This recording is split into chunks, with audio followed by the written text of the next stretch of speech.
إذا سأبدأ بومضتين فقط وبعد أقرأ النص الذي أريد أن أشارك به.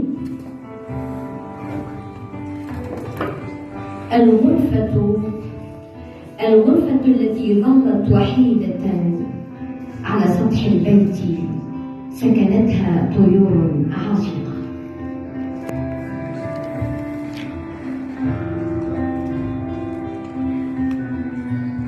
حبنا الأول تجاعيد عمر في رسالة قديمة.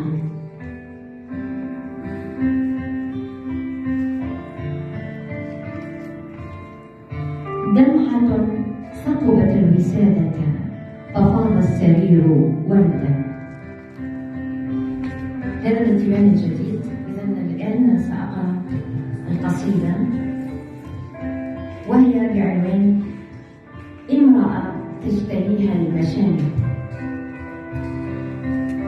من يسرق ومضة من الضياء ويعلق جرحه في قرط القمر إذا ما تضاعفت العتمة.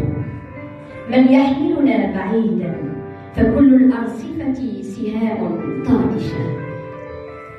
من يرسم خطانا في المدى كي نظهر شجرا أزرق في الممر.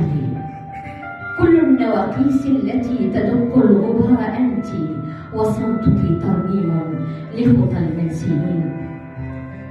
سيعرش الربيع فوق صدر الاشتهاءات. اليمام سيأتي من بيته الوردي يمنحك سماء خفيفة ونجوما تبكي. يا امرأة تخرج منها الظلال هل ننجو من شرك القلب المريض. أيتها الراكبة فوق أصابع الريح هذا المكان جرح قديم نهب له جميع قصائدنا المتشحة بالمكان المنسحب. يا امرأة تصب الحدائق في بعضها وتلهو بنزق العشاق. تشد الأرض من طرفيها كقوس الفراغ وتبتكر بحرا آخر لسفرنا القادم كي تعبر حيرتها الأبدية. فهل عادت قصائدك من قلعة الريح؟